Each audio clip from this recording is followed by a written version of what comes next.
Everyone's talking about Palantir, the new AI warfare technology that Trump is planning to deploy against American citizens. But not enough people know about J.D. Vance's long history with Palantir's founder, Peter Thiel, who all but placed J.D. Vance in the White House. In case that wasn't the end of the world as we know it, Ukraine decided to launch a massive attack against Russia right before peace talks resumed, and trans people are still riding the gay rights movement all the way to your kids' classrooms. All that coming up today on Candace.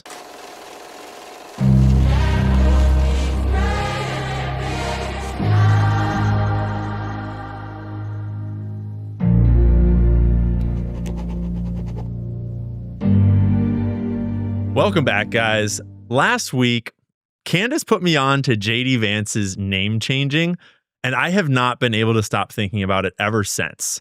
Because I knew that J.D. Vance had some sketchy history and some dark forces behind his political rise, but I didn't know how much I didn't know. So let's start today by diving into the history of our smooth-talking vice president from the most humble of beginnings. Because if you didn't know, J.D. Vance was not born J.D., and not born Vance. In fact, he's changed his first, middle, and last names more than once. He was born James Donald Bowman in Ohio in 1984. Following his mother's divorce from his father, his name was changed to James David Hamill. Donald becoming David allowed him to keep his nickname as JD, and his last name became Hamill after his mother's third husband's name. After his mother divorced again, he changed his last name to Vance. By then, he was serving as a U.S. Marine. Worth noting, though, that although he rightly called out Tim Walz for stolen valor during the presidential campaign, Vance didn't exactly serve in combat either. He was in the press corps and served as a military journalist. I don't really know what that means, but I know it means that he didn't see combat. And that's fine. It's just worth noting, I thought. So it's also worth noting that in his book, Hillbilly Elegy, he claimed he changed his name on his wedding day in 2014. But his legal name change took place in April of 2013, just before he graduated from Yale. If you don't know, Yale has a long and storied reputation as a grooming and recruiting ground for America's power elite. The intelligence agencies recruit from Yale, and many presidents, politicians, and senior executives grace its halls. J.D. Vance, as far as we know, was not in Skull and Bones, but I want to remind us all about Skull and Bones real quick while we're here. Skull and Bones is the quintessential secret society. All sorts of wild stories and rumors surround their induction rituals, mostly involving a coffin and somewhat homosexual group acts that are hard to classify as anything other than a shared blackmail ritual. Skull and Bones is most notable, though, for the sheer quantity of powerful historical figures that have come through its roster. In many ways, it is the quintessential secret society, and it is housed in Yale. Directors and founders of the world's largest banking institutions, such as Brown Brothers Harriman, Standard Oil, and Morgan Stanley. The entire Bush dynasty from Prescott down to George II, along with a couple of brothers along the way, and H.W.'s father-in-law and namesake, George Herbert Walker Jr. Several of the Bundy family who surrounded JFK before his death were members. Both presidential candidates in the 2000 presidential elections, George Bush and John Kerry, were both members of Skull and Bones, just a couple years apart, likely meaning that they were brothers under the skin, as it is referred to by some Bones members. The founder of Blackstone Group, Stephen Schwarzman, was also from that same class, and U.S. Treasury Secretary and Human Turnip, Steve Mnuchin, were also members. This is just a tiny handful of the hundreds of people who came through Skull and Bones and went on to rule huge portions of the world. Ever since Bush versus Kerry in 2000, I personally wondered whether they truly make membership public still. Because if I were them, I'd be keeping that stuff secret. Because ass like me will be out here on the internet ringing the alarm that secret societies control the world in 2025, which obviously they do not. No way. And so to clarify, Vance was not in Skull and Bones or any other secret society that we know of. But he was groomed for power by none other than Peter Thiel. And we'll get into that in a minute. But first, we've got to talk about his ancestry. And I'm not referring to an early life check.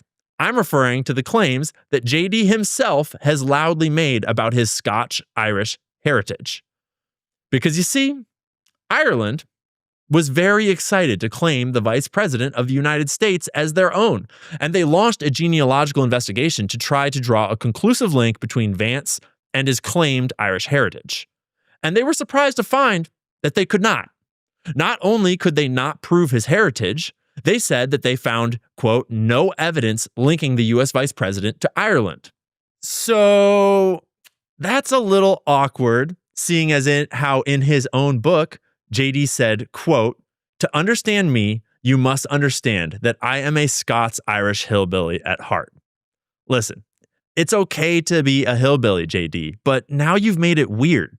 You see, Yale was classically a WASP school, meaning white Anglo-Saxon Protestant, basically synonymous with the old boys club of American elites. And to this day, it still is obviously very representative of the American elite. But JD is a man of the people. He's one of the poors, just like you and me. And the plot gets even thicker when you learn about Vance's benefactor and backer all the way from Yale straight to the White House. Peter Thiel, the founder of Palantir and one of the most powerful men in America, seems to have more or less placed him there almost single-handedly. Derek Bros reported this February that Vance was in attendance at David Sachs's June 2024 fundraiser for Trump. And real quick, Sachs and Thiel go way back to PayPal, where David Sachs was the chief operating officer, but these days Sachs is a billionaire venture capitalist with investments in Palantir, Facebook, SpaceX, Airbnb, and Uber, just to name a few. He was also just named AI and crypto czar by Donald Trump. And that's not to say he's evil, just to say that he's not like you or me, and that he runs with a certain type of crowd and his interests are aligned with that same crowd. So, Vance attended this Sachs fundraiser dinner, and according to two people with knowledge of the exchange during the event, Trump informally polled the room to ask who he should pick for vice president. David Sachs, Chamath Palihapitiya, and others all told Trump that he should choose Vance. So the tech billionaires wanted Vance. I don't know if Thiel was at that party, but whether he was or not, all his friends were. But Vance owes much more than that to Thiel and his circle of friends around him. He claims that he was first inspired to work in big tech after hearing a speech by Peter Thiel at Yale Law School in 2011. In 2016, he became a junior investor at Mithril Capital, which is backed by Peter Thiel. He then jumped on to Thiel's personal recommendation to biotech firm Circuit Therapeutics. And in 2019, he founded his own venture firm, Naria Capital, with financial backing from, you guessed it, Peter Thiel. Then, when Vance decided to enter politics, Thiel gave him $15 million to his campaign, which is no small sum for a Senate race. And when that still was not enough, Peter Thiel personally brokered a meeting with Trump and secured a Trump endorsement for Vance, which pushed him ahead of his opposition in the race. He was elected to the Senate in 2023, and just 2 years later was headed to the White House, once again with the funding and support of Peter Thiel. Plus, along the way, he became a New York Times best-selling author on his very first try. And that book was picked up by Netflix themselves and turned into a giant blockbuster hit with A-list actors. Even though it earned the rare distinction of a leading actor being nominated for a performance award by critics and an award for how terrible a performance was by the audience for the exact same role, when you dig into the question of who wrote this book, it's not exactly clear. None of his editors or anyone involved with the book seems super eager to talk about it, and friends from law school seem not to have had any sense that JD was such an authorial genius. He's well-spoken, but not particularly poetic. And as someone who spent COVID writing novels in my free time, I can tell you that it is not easy to string together a storyline, let alone a good one. Furthermore, it's worth considering who he was presented to us as at the time he was presented. Trump's rise changed America, and it was clear since 2016 that Trump's voter base, which is middle-class America, the regular men and women of this country, particularly of the rural parts of this country, would be deciding elections in coming cycles. And so who do the tech billionaires offer up? They offer up a Midwest hillbilly who came from nothing to achieve the American dream and then some. It's all just awfully convenient. And whether or not there is some grand evil conspiracy behind his rise, we can say for certain that he was endorsed. He was endorsed first and foremost by Peter Thiel, ever since day one, all the way to the White House. He was endorsed by venture capital in Silicon Valley. He was endorsed by mainstream publishing and Netflix. And ultimately, he was endorsed by the Republican Party. All told, that is probably the strongest logic to not like him that there is, at least in my book. And just to clarify, I like JD Vance, or at least I like what he says. I like how he presents himself. He's sharp, he's funny, he's got a great balance of humility and witty clapbacks. He's articulate. He's the best vice president I can remember in my short lifetime. But it is awfully convenient for Peter Thiel that he gets his boy into office, and then within just a few months, Palantir announces a new mega program with the Trump government. And not just any program, but Palantir's specialty, a digital mass surveillance system to target you and your family and all the rest of us. The Economic Times reported that, quote, Palantir isn't just improving old databases, it's building what some experts are calling the most expansive civilian surveillance infrastructure in U.S. history. Instead of scattered files and spreadsheets, the platform will use real-time data integration and artificial intelligence to profile behavior, detect fraud, and identify individuals or patterns deemed risky by the system. At the core of the project is Palantir's Gotham software. Already used by defense and intelligence agencies, Gotham will now be used on the domestic front. It doesn't just track information, it makes judgments. It could influence everything from how benefits are distributed to who gets flagged for closer scrutiny by law enforcement or immigration officers. So, good. They're deploying military surveillance AI to watch our every move and decide who the government should bug. And by bug, I mean investigate, harass, arrest, and probably more. And while the Economic Times reported that they would be deploying a technology called Gotham, Raw Story reported about a different product called Foundry. This article reads, the push has put a key Palantir product called Foundry into at least 4 federal agencies, including the Department of Homeland Security and the Health and Human Services Department, the newspaper reported. Widely adopting Foundry, which organizes and analyzes data, paves the way for Mr. Trump to easily merge information from different agencies, the government officials said. Creating detailed portraits of Americans based on government data is not just a pipe dream. The company has received also new contracts from the Pentagon and is speaking to the Social Security Administration and the Internal Revenue Service about buying its technology, according to 6 government officials and knowledgeable Palantir employees. And Democratic lawmakers have warned that Trump could use the personal information to target immigrants and punish his critics. And that is exactly the wrong narrative to push, guys. Bad, Raw Story. Bad. This is clearly a leftist argument that they are making.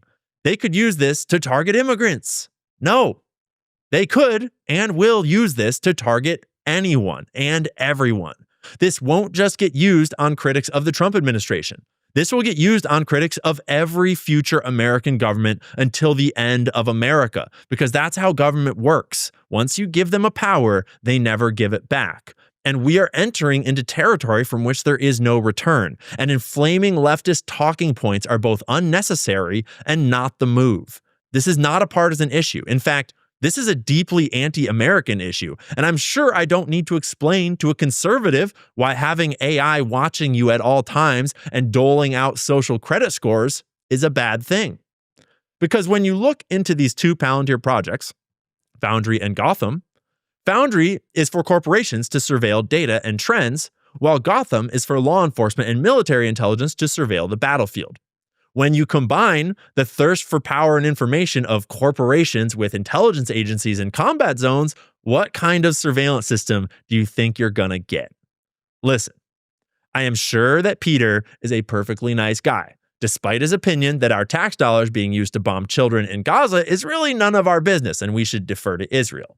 But even if Peter Thiel creates this system with the noblest of intentions, who's the next guy that's going to be in charge of it? And then the next. I mean, it's a good thing that there's no corrupt people in the US government who might have access to all of your personal medical, financial, social, digital, and movement data, because if there were any corrupt people in the government, they might be able to do some really bad stuff with all that. Like, it's a good thing that Larry Ellison isn't in the government, or at least not since he retired from the CIA way back in the day before he founded Oracle, because he said some pretty effed up things about privacy and digital surveillance over the years, such as, quote, citizens will be on their best behavior because we're constantly recording and reporting. You know, I'll just let him talk because he doesn't make it sound any better. Your body cams will be transmitting that. The police will be on their best behavior because we're constantly recording, watching and recording everything that's going on. Citizens will be on their best behavior because we're constantly recording and reporting everything that's going on. We actually take the video that the police officer is, by the way, and the camera's always on. You don't turn it on and off. And by the way you turn it on, you can't turn it on. I'm going to the bathroom. Oracle, I need 2 minutes to take a bathroom break, and we'll turn it off. The truth is, we don't really turn it off. What we do is we record it so no one can see it, but no one can get into that recording without a court order. Oh, that's good to know, Larry. You might notice that Larry is literally on stage at a giant conference. He's just saying this out loud to the world because he doesn't even realize how 1984 this is. Larry Ellison hovers somewhere on the list of the top 10 richest people in the world most of the time. And he's so out of touch that he does not realize how out of touch he is. When asked about illegal NSA surveillance programs, he said, quote, "The great thing is that we live in a democracy. If we don't like what NSA is doing, we can just get rid of the government and put in a different government." No, Larry, we are not billionaires. We do not have the luxury that you and your boys, Peter Thiel and pals, have, where we can just install vice presidents and the like. We live in a republic, not a democracy. And I think we all know that the republic was replaced some time ago with an oligarchy, which is teetering dangerously close to just a straight up kleptocracy. Larry has been making out of touch public statements like this for years. Here is a clip from CBS Morning Show all the way back in 2013. This whole issue of privacy is utterly fascinating to me. Who's ever heard of this information being misused by the government? In what way? Well, I just hear you clearly. You're saying whatever the NSA is doing is okay with me. It's great. Yeah, it's great. It's essential. By the way, President Obama thinks it's essential. It's essential if we want to minimize the kind of strikes that we just had in Boston. It's absolutely essential. But what point would it be alarming for you in terms of government surveillance? At what point would your red line be crossed? If the government used it to do political targeting, if the Democrats used it to go after Republicans, if the Republicans used it to go after Democrats. In other words, if it became we stopped looking for terrorists and we started looking for people with on the other side of the aisle. Right, Larry. Who has ever heard of the government misusing this type of data? I don't know. How about that one time when the federal government mandated an experimental medical procedure with no concern for HIPAA or medical privacy or autonomy, no informed consent, and no accountability for your oligarch buddies when they made off with billions of dollars and we made off with a long list of strange side effects and a totally mysterious spike in all-cause mortality? And where he would draw the line on surveillance? If we stopped looking for terrorists and started looking for people on the other side of the aisle? Oh yeah, like if you started looking for people on college campuses that criticized a foreign government, not even our own corrupt government, a foreign government. Yeah, Larry, I'm sure that our government would never use these powers for political or other immoral motivations. Let's just ask the Tea Party or the Canadian truckers about it. Did I mention that this guy was CIA before he founded Oracle? Yeah, he worked on a classified program called Oracle, and then one day he shut it down, quit the CIA, and founded Oracle, the public corporation. Totally unrelated. That corporation is already databasing just about everything you do online. That's what they do and what they sell. And oh yeah, he's back to the government thing. Because one of the first things that Trump announced upon getting into office was his new Stargate project. Sounds really cool. It's Trump's plan to invest $500 billion in AI infrastructure by building out a vast network of supercomputer data centers. And from what I can tell, this government project actually sounds more like a socialized private company where our government funds a private venture that will have immense power over our lives. And in this case, that quasi-government project will be headed by SoftBank, OpenAI, and Oracle.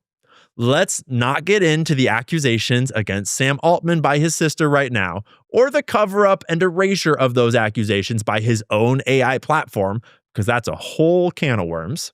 Because just as Trump and pals are proposing and parading around all these new AI digital surveillance programs, they are also working hard to pass regulation that will lock us all into this dystopia. And here we arrive at Trump's big, beautiful bill, which is inching closer and closer to his desk and becoming law. In it is contained a section that bans states from passing any laws that would regulate AI for a period of 10 years. And with the rate at which AI is progressing, that might as well be an entire lifetime. Just down here at the bottom of the page, guys, it says, quote, "In general, except as provided in paragraph 2, no state or political subdivision thereof may enforce during the 10-year period beginning on the date of the enactment of this act any law or regulation of that state or a political subdivision thereof limiting, restricting, or otherwise regulating artificial intelligence models, artificial intelligence systems, or automated decision systems entered into interstate commerce." How weird. How convenient. We've got this great big plan to run off with this new unprecedented technology. And just in case any of you pesky freedom-loving states gets any wise ideas about passing any laws or regulations to protect your citizens from it, you can't. If Larry and Peter and their technocrat buddies want to watch and record your every move, they're going to do it. You're going to let them do it. And by golly, you're going to like it. But it's important to consider the other side of the argument too. It's not as simple as just saying, ew, gross, surveillance. Everything associated with surveillance is just icky, right? We do need to understand why these ideas are so seductive to Trump and to the American people, and why they are quite likely to be enacted whether we like it or not. The world is a complex and dangerous place. America is not the only force in it. And AI is every bit as dangerous and disruptive as nuclear bombs ever were. And we do want our country to be at the forefront of those innovations, lest a truly evil country get ahead and figure out Lord knows what. A similar argument can be made for surveillance. If these guys have their way, then yes, there will probably be far less crime. Give it 5 years and they'll be floating the idea that we should outlaw humans driving cars. Because robots never ever crash anymore, and all car accidents are caused by us, human error. 1984 will be sold to us with promises of safety and comfort, because that's what it will deliver. The world is incredibly safe when you have no freedom and no risk, and everything around you is a simple, boring, controlled existence. Comfort and security is how just about everything you buy today is marketed to you. The American dream has been perverted by profits to no longer mean hard work and the freedom to forge your own path, and now it equates to a big TV and holidays and weekends off work. My point is it worth it? What would you trade for your freedom? Is safety and comfort worth the price? Because there is no end to the freedom and comfort that these men will sell you. But who knows? Maybe Larry Ellison is right. After all, I'll let him say it. Great thing is we live in a democracy. If we don't like what NSA is doing, we can just get rid of the government and put in a different government. It's an interesting idea, Larry. But anyways, if you don't like what the NSA is doing, then you're going to really hate what the CIA is up to in Ukraine. And we'll get to that in just a moment, right after a quick break. I want to take a moment to tell you about American financing. We're all feeling it. Inflation is eating away at everything: gas, groceries, home repairs. And if you're a homeowner, you've probably thought, should I call American Financing to refinance and pay off this credit card debt? Then you second guess yourself because of that low mortgage rate you currently have. Listen, that low rate, it's not saving you if you're drowning in credit card interest at 25% or more. That's the math that no one wants to face, but it's costing you thousands. So here's the truth. If you're only making minimum payments, that debt will follow you for years. That's why people are calling American Financing, because they're saving customers an average of $800 a month by using their equity to finally break free from credit card debt. You owe it to your family to see what's possible. No upfront fees, no pressure. It costs you nothing to find out what you could save every month. And if you start today, you may be able to delay 2 mortgage payments. Call American Financing today, 800-795-1210. That's 800-795-1210. Or visit americanfinancing.net/Owens. And now I want to tell you about Pure Talk. What if I told you that you could cut your cell phone bill in half and support a U.S. company who shares your values? Values like supporting our veterans and creating American jobs. What if I told you that you don't have to sacrifice coverage because you'll be on America's most dependable 5G network? I'm talking about the only wireless company that Candace endorses, Pure Talk, a wireless company that is veteran-led and invests in a U.S. customer service team so that you have the best support possible. If you're with Verizon, AT&T, or T-Mobile, join the hundreds of thousands who have successfully cut their cell phone bill in half. That's right. The average family saves over $1,000 a year when they switch to Pure Talk. Switch in as little as 10 minutes when you go to puretalk.com/Owens. With plans starting at just $25 a month, what are you waiting for? Go to puretalk.com/Owens and make the switch to Pure Talk. Wireless by Americans for Americans. Welcome back, guys. There's a lot going on across the pond. Ukraine just launched a massive attack on Russia over the weekend, damaging and destroying up to 1/3 of Russia's strategic nuclear bomber fleet. The mainstream media has been cooing ever since about how brilliant and audacious and inspired and heroic the attack was. Clearly, they got their marching orders, and clearly we are supposed to still be supporting this proxy war with the world's second largest nuclear power. It's completely insane. I mean, imagine if a nation targeted our nuclear capabilities. What do you think America would do? And I'm just going to say it. Lindsey Graham should be investigated for treason. He should be investigated for treason because he just got back from a trip to Ukraine and talked with Volodymyr Zelensky about his new sanctions bill. And I can't help but wonder if Graham knew what Zelensky was up to. Just speculation. Plus, most of the mainstream media coverage that I'm seeing isn't even mentioning that these planes that were damaged and destroyed were part of Russia's nuclear capability. They choose instead to paint them as the planes that are dropping bombs on Ukrainian cities every other day. Two things can be true at once, and yet the skew of reporting clearly demonstrates an agenda, not to paint this as a dangerous escalation in the war, but instead as a heroic strike from the underdog. The narrative is also sharply slanted to emphasize over and over and over that Zelensky didn't even tell the U.S. what he was up to. The U.S. didn't even know. Trust me, bro, we had nothing to do with it. Not the U.S. targeting Russia's nuclear capability at all. For some reason, I doubt Putin is buying that charade either. If the CIA is not carefully monitoring what the corrupt government of Ukraine is doing in this conflict at all times, they're not doing a very good job at their primary objective. And I, for one, have a very hard time believing that the deep state didn't know of this attack in advance. To make things more interesting, you might be asking, why were Russia's nuclear-capable bombers just sitting out on the tarmac like that? Seems a little weird. Well, they were out on the tarmac because of a treaty that Russia signed with the US, the latest one in a series of treaties called START, which is all about inspecting each other's nuclear weapon capabilities to make sure that no one's getting any funny ideas. This is straight off of Wikipedia. You can read more into it if you want. On 1st of June 2025, Ukraine claimed to have destroyed more than a dozen nuclear strategic bombers, including 2 Tu-160s, at airfields deep inside Russia with swarms of small drones. The bombers were still parked not in nuclear strike protective bunkers, but in open air, according to obligations under the new START treaty with the US. What a convenient coincidence. You see, this is what this proxy war is all about. Cripple Russia, weaken her at the expense of thousands of Ukrainian lives, and maneuver into a position in which Russia can finally be taken down and into the Western fold. I, for one, get the sense that Putin and many Russians would sooner die. And Russia, need I remind us all, has enough nukes to end the human race. This is not a fight we should be fighting, and the American people clearly voted as such. Trump was issued a clear mandate by the American people to stop funding this war and to push for de-escalation and peace. And with peace talks scheduled to resume right now, I can't help but imagine the calculus has changed on the ground for everyone involved. But most importantly, the mainstream media, as always, continues to paint this war as one of Russian aggression. They never want to talk about how our CIA overthrew the Ukrainian government in 2014 in the Maidan Revolution.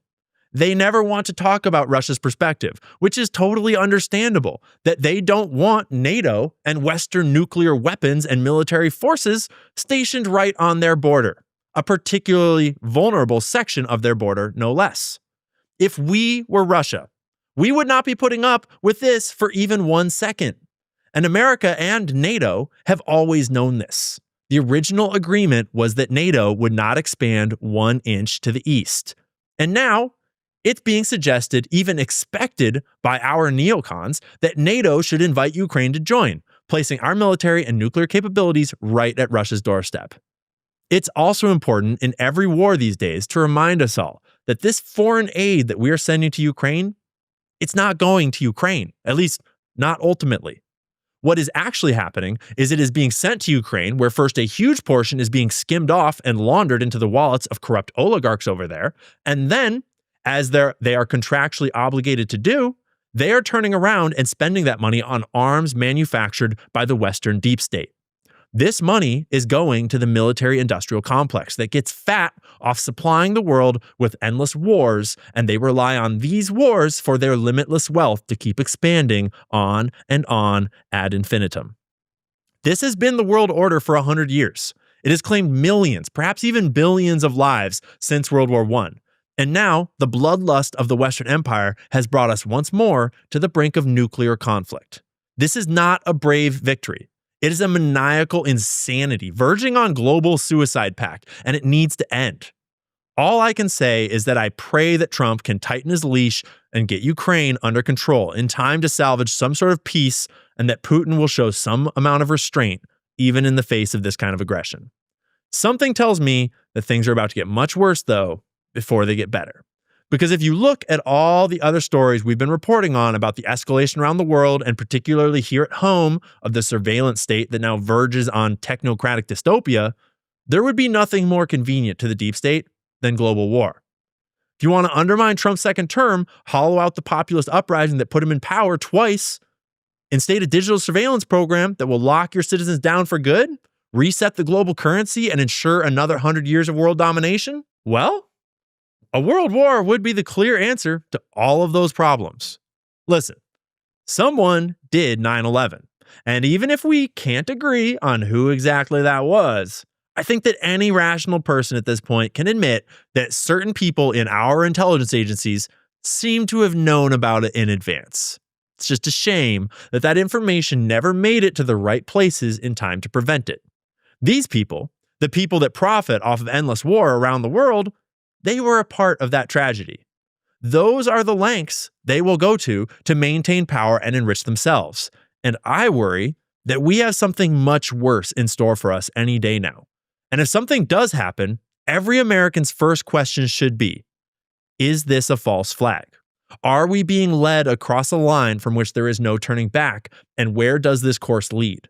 Because these roads always lead to war, to wealth consolidation in the hands of the rich, paid for by the blood of the poor. Up next, we're going to celebrate Pride Month, baby.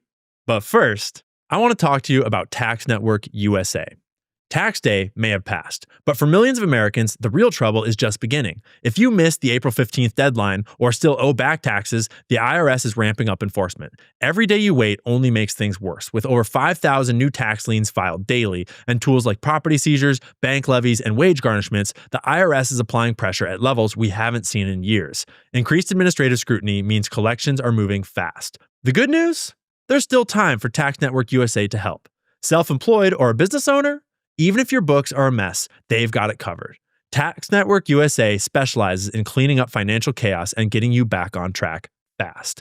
Even after the deadline, it's not too late to regain control. Your consultation is completely free, and acting now could stop penalties, threatening letters, and surprise levies before they escalate. Call 1-800-958-1000 or visit tnusa.com/Candace. You may have missed April 15th, but you haven't run out of options.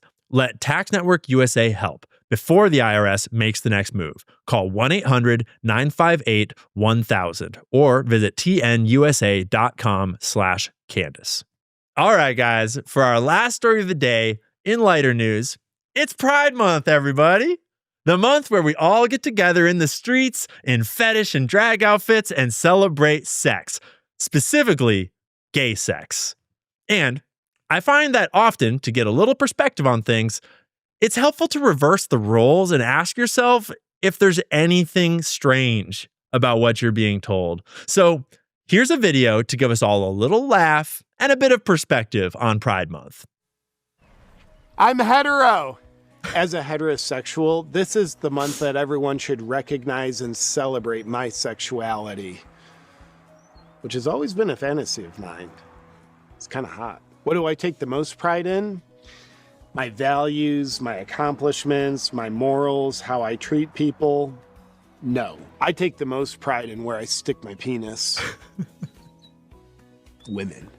I think vaginas are terrific. Yes, I think corporations should do special hetero logos for this month. I mean, it's their job to make me feel sexually validated. And if they don't, I'll take my business elsewhere, okay? As great as this month is, some people don't like to celebrate. They're like, oh, sexuality is something that should be expressed privately. Well, public displays of sexuality are a real turn on for me, and I need to use other people for that, with or without their consent. Because it honors my bravery as a person. Yeah, I just live a few houses down. I have a penis between my legs. This is locked. Sexuality is the last thing that should be private. It's not that hard to celebrate Hetero Pride Month. All you have to do is ask yourself, how can I sexualize everything I do? It's appropriate. I mean, maybe he's being a little exaggerated, but coming from a very liberal leftist town, if you don't know about how wild it gets, he's not far off. And listen, like I say, I was raised on the left, and personally, I'm of the belief that you should just do whatever makes you happy. As long as you're not hurting or violating anyone else, you're all good with me. But I'm also of the belief that the gay pride movement, which many have seen as just being about accepting gay people for who they are, has been hijacked by something completely different. There is a clear inorganic agenda tacked onto the end of your little acronym there. LGB turned into LGBT, and then into LGBTQ, and then it was LGBTQIA+. Lord knows what it means by now. There's a new flag every month, new banned words and new jargon that you have to use to show that you're inclusive and you're in the club. And really, it's a cult. And now, it's a cult that is pushing insane ideas on children, like that they can just chop off their genitals and take irreversible puberty blockers in order to fix just about any uncomfortable feeling that comes up during puberty. Well, everything took a pretty dark turn there pretty quick. But on a lighter note, I know a guy that's actually started Heterosexual Awesomeness Month up in Idaho. Meet Mark Fitzpatrick, founder of Old State Saloon. He owns this cozy little bar up in Eagle, Idaho, and last year he got to thinking, just like JP, why do we have these giant parades and festivals all over the country for people celebrating and fetishizing gay sex in public spaces, and not a single one celebrating traditional family values? So he started one. And oh boy, did the gays get mad. It went viral all over mainstream media as they decried him evil and hateful and racist and just about every other name you could come up with. And this year, he's doing it again. I'm going to actually try to fly up there later this month to attend and speak at their rally downtown Boise on June 21st, because although the whole idea can easily sound like a meme, we crossed a red line a long time ago, and it's way past time we took a stand. In multiple U.S. states now, teachers and counselors can legally facilitate children getting gender-affirming care behind their parents' backs without telling them. Gender-affirming care, which is not gender-affirming and is not care, is evil. It is lies. It is a social contagion, much like anorexia. And when you look at the data of referrals to gender care clinics, you can clearly see the pattern. Or you can look at data about the number of people identifying as transgender, like this graph sourced from the CDC, showing the same trend: social contagion. In other words, a disease that is actually a social phenomenon or idea that manifests as some sort of health outcome, like anorexia spreading throughout Hollywood and celebrities in the 2000s, and suddenly every tween girl is starving herself to try to look like Ashley Olsen. Anorexia was an idea. Transgenderism is an idea, but they spread like a contagion, and the consequences are very real. And this contagion is being perpetrated upon the masses through a complex media campaign with vast funding and subversive tactics. Suddenly, Megan Fox has 3 transgender kids. That's not real. That is child abuse. I was a teacher. My parents taught teachers for a living. The whole reason why we protect our children from things like drugs and porn and violence is because we know that the minds of children are extremely impressionable. Whatever you teach them is true becomes their truth. And this is the truth that the far-left liberal cult is teaching our kids at public schools and universities today.